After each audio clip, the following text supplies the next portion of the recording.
Before we review this Cobra R, I want to thank you guys for watching this video. If you enjoy this content, please be sure to click like and subscribe below. Also, if you like Mustangs, we do too. We've got t-shirts, keychains, stickers, hats, the whole 9 yards. Click on that link below.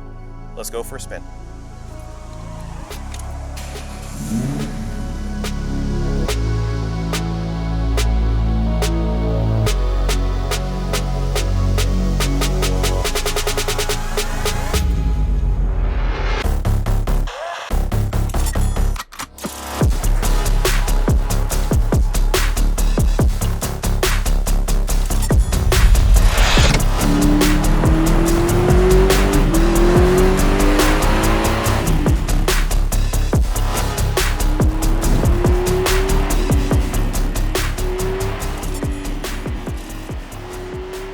Let's talk about the overall condition.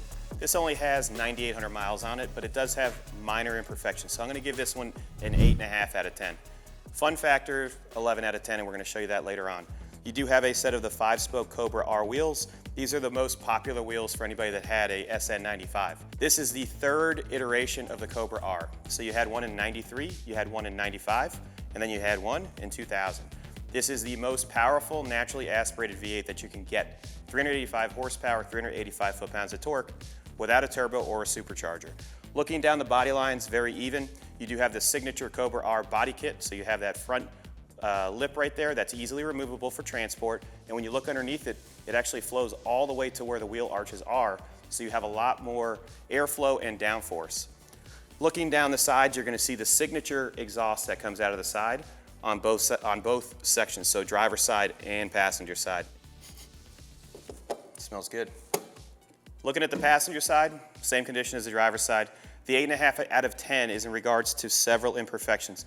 You have a small dimple on the rear quarter, but inside all the wheel arches, there's no paint missing. Your exhaust tips have a little bit of oxidation, that's the reason for that rating. And then underneath, your front control arms have minor oxidation. There's no rust issues, it's just the way that they use the control arms, there was no protectant on them. Wheel condition, I'd say it's a 9 out of 10. I don't see any major imperfections. It's rolling on a set of Kumo Extas. You have a little bit of rock chips on your side still here, hence the 8.5.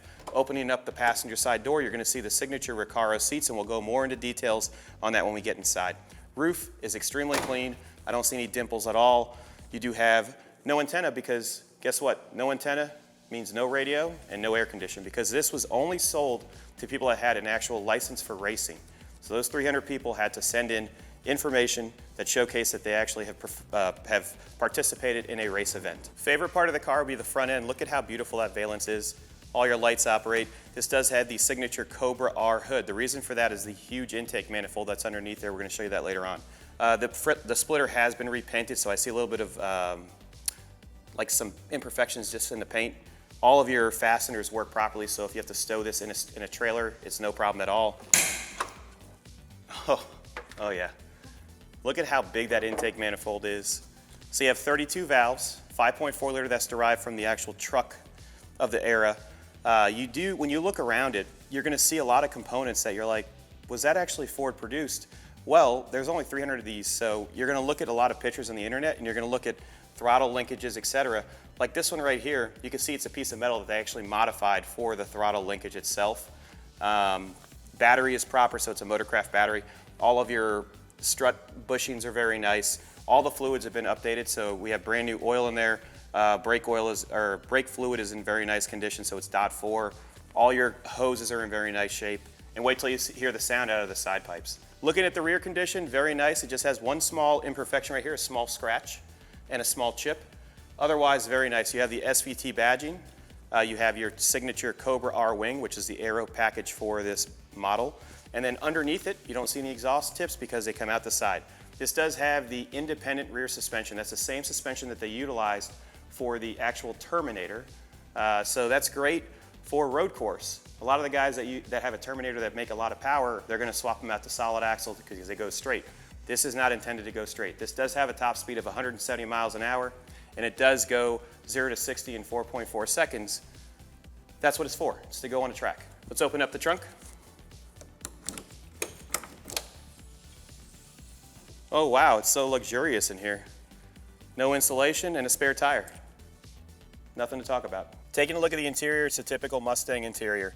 But the good thing is the condition is extremely nice. Your headliner's nice, and the prior owner decided to put a radio in, and it actually sounds great. So you can actually cruise to a cruise night and have some tunes on. Center section's very clean. Glove box is nice and clean. You do have your placard here, so this is number 193 out of 300.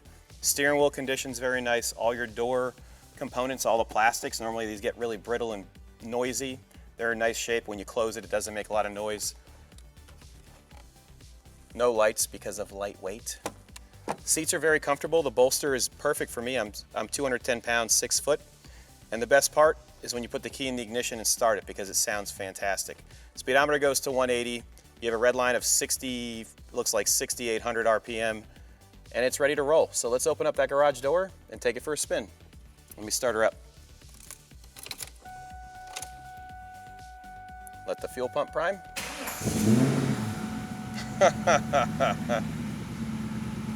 I was born for this. Taking my childhood dream car out for a test drive today.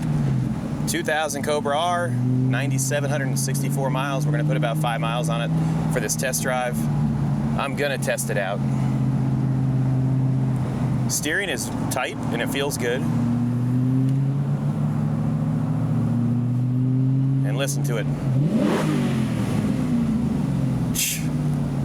We're gonna have some fun. When I'm looking over this hood right now, I'm realizing that I'm in one of 300 built.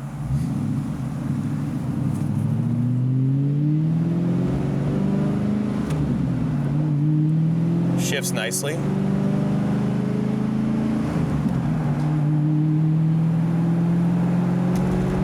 No sound deadening, so you're gonna hear everything today.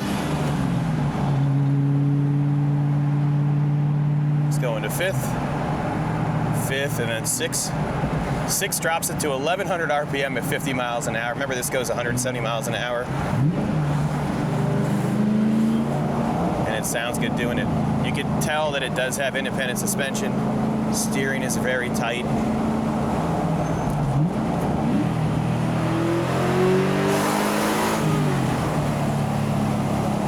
That's second gear.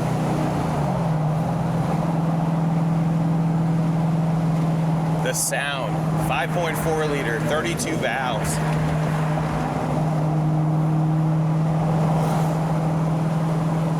It's actually a great driver. Seats feel good. We'll let the camera van get in front of us.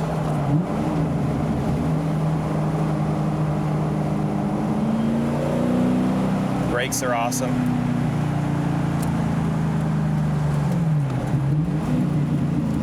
Downshifting's easy. Good luck, camera car.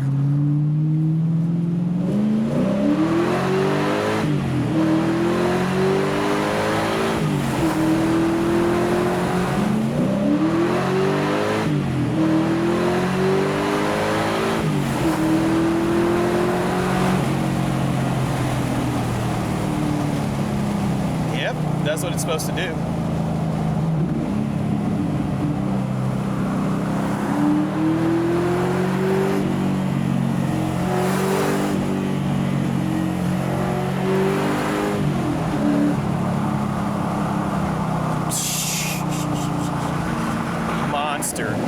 Monster. The last of a real muscle car from Ford, I think. Naturally aspirated. Then you have the GT350. Okay, I'll take that back. Here comes our first set of bumps. Big dip. No issues at all. Push it through this corner.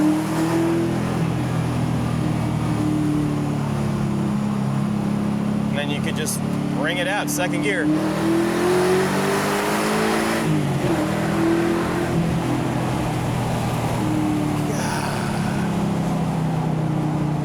Everything's perfect. Dream achieved.